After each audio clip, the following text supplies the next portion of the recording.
She's back.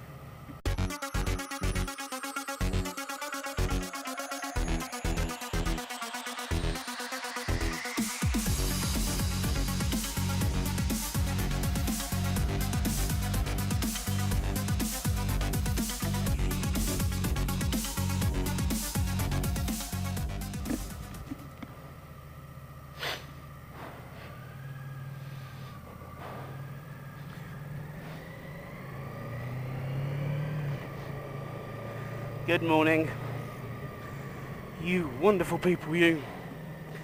It is 4 degrees and it's 7:27. We are now heading into that period of time in the UK where the days are short and the nights are long. So you'll get a mixture of videos from night and day.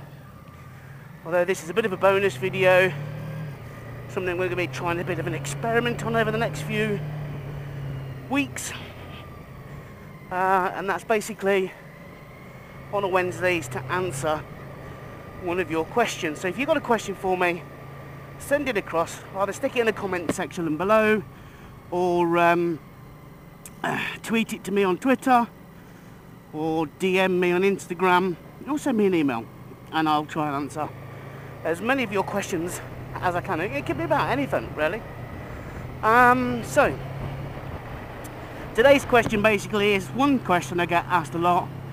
What bike do you recommend as a first time bike? Well, that's an interesting question to be quite honest with you, and it varies because each country has different laws regarding bikes. Now, in the UK, and I can speak from authority obviously in the UK, that bike-wise, from the age of 16 to 17, you are only allowed to ride a motorcycle, moped, whatever you want to call it, with an engine no more than 50 cc's. But when you reach the age of 17, you can ride a motorcycle with a 125 engine until you get your full license. Now, there are lots of ways that you can go around this, in the UK at least. You can go to a motorcycle training school, do your compulsory basic training, which is what you have to do, go out and get your bike. Some shops actually offer the training with the bike as free. Oh, I've pressed the button.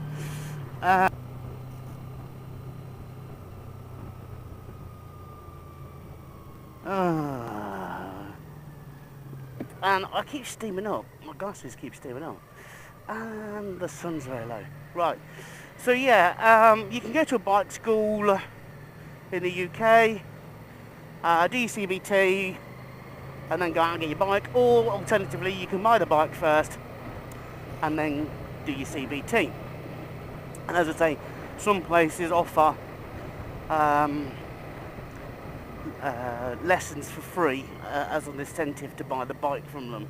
Now, I don't know about other countries, but in the UK we have a huge influx at the moment of Chinese motorbikes and mopeds and scooters. Now I've got to admit, some of them are pretty good.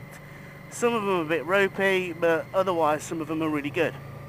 At the end of the day, it's a case of you're going to have to review, but one thing I will say is check out on the insurance, because some of them you'll struggle to get insured, which I personally found out myself when I've owned a Chinese motorcycle for a period of time. Now, as regards to which bike is the best bike to get, well obviously the smaller the CC the better. Although some,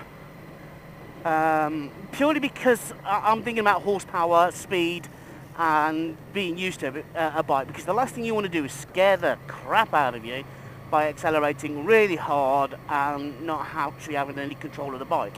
Now obviously, as I said, I can't comment on how America or Australia or any other country run their courses. I can or motorcycle laws in any other course, because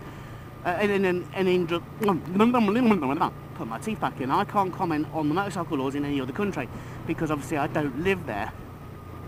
I live in the UK. I think they are quite different elsewhere. But I would always recommend starting at a lower CC. Start at a lower CC, something without too much power, something that's easier to handle.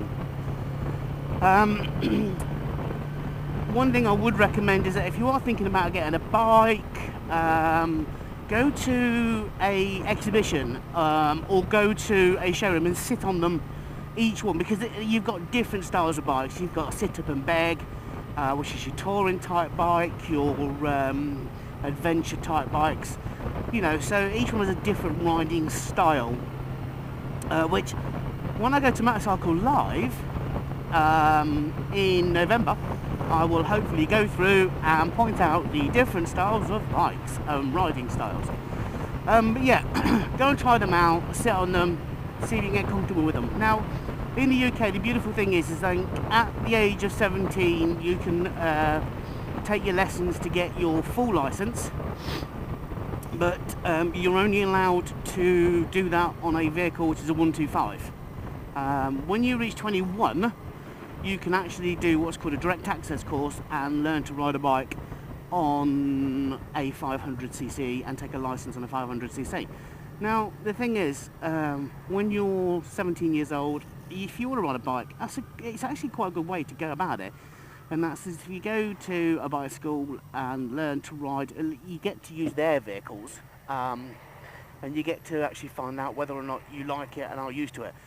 And you get the option of trying out like automatics as well as manuals. Now, what you got to remember is that even if you take an automatic license, you can still get a full motorcycle like what I've got, because Honda at the moment are the only company at the moment that offer the dual clutch technology bikes, and you can ride them on an automatic license, because a couple of my friends have got them and they're riding them on automatic license. It took a lot of time, but we actually got, because there was a bit of a grey area with the legislation about the DCT bikes. But I would always recommend get something you're comfortable with sitting on, and remember, you've got to sit on it for a while.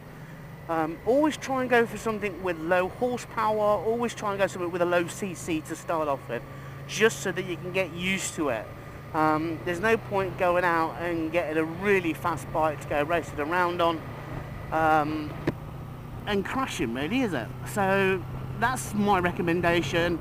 As for makes, to be quite honest with you, I think they're all the same. You just have to be careful of things like servicing costs. So when you actually get a bike, look at running costs, look at servicing costs. How much is it going to run? How much is it going to cost you to run that bike? How long are you planning to keep that bike for before you upgrade it?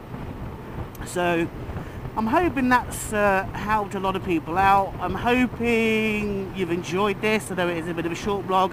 It is freezing, and as you can see, I've got my camera back. It fell off the actual thing and was still lying in the street when I come back. I'm hoping it's okay. It has scratched the lens, and I don't know if I can change the lens. That's something I need to look into, but I did get it back. Anyway, guys, I hope you enjoyed this very short but briefly cold vlog. If you've got any other questions, fire them across to me. I'm going to try and answer them so that I'll have a regular Wednesday question answering post. That's it. Don't forget to tweet me on Twitter, stalk me on Facebook, and love me on Instagram. And I'm now going to go down the A1 because it's bloody cold. Catch you all later. Bye.